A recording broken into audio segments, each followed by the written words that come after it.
I do see some wonderful things on the horizon. I'm a foodie, you know, we're foodies at our house, and so all the new restaurants, all the local kinds of things that are coming through downtown. We toured the arcade, and it is absolutely amazing. But I think some of the things are sad as well. I mean, as I travel, and if I'll head down Stroop and look at the Delco plants, the old Delco plant, and different kinds of things like that, you know, it's a sign of maturity, because I have a little kind of feeling when you see those things that used to be there that aren't there anymore. But things change, and we get older. We're looking at what's going on, even on Salem Avenue, where we're sitting right now, and my prayer is just that we can all afford what's going to happen as it comes into fruition. That it's not gentrification, that it is the kind of housing and live, work, play where we can all have a part of that would be my goal. Yeah. Does anybody else want to chime in? Or you don't have to answer every question. I think for me, I think the other ladies have all alluded to this, is just a change in the city overall. I think about driving down Salem Avenue. I've been here my entire adult life. I was raised up over on West 2nd Street. There used to be Tasty Bird on 3rd Street. Remember Tasty Bird on 3rd Street? You could go in there and get chicken wings, and you know. So there's occasionally I will actually drive back through my old neighborhoods. I'll even take my grandchildren and say, this is where, you know, Nana and your grandpa, this is where we lived when I first came to the city.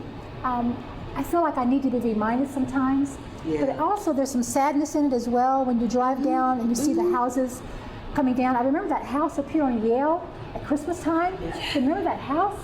I took my kids to that house, all lit up for Christmas, and I remember that. And when I drive past, it makes my heart sad that house is not there, and the houses are no longer, they just look like they're kind of starting to run down. It makes me sad to see that sort of thing, you know. I am originally from Florida, and I grew up with a sense of you respected your elders.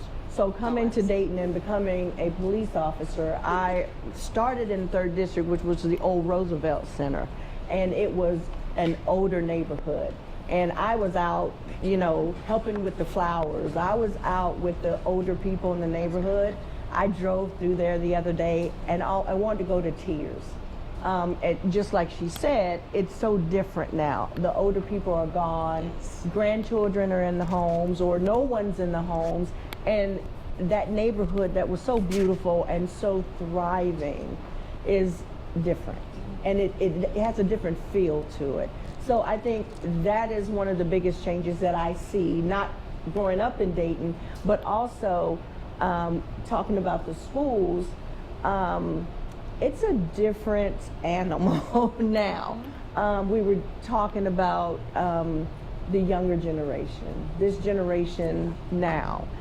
We cannot give up on this generation. Absolutely.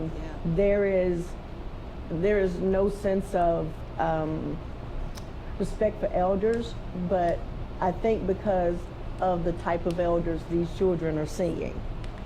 And it is so true that you have to meet the parents, you have to meet the grandparents to understand what we're seeing every day in the schools.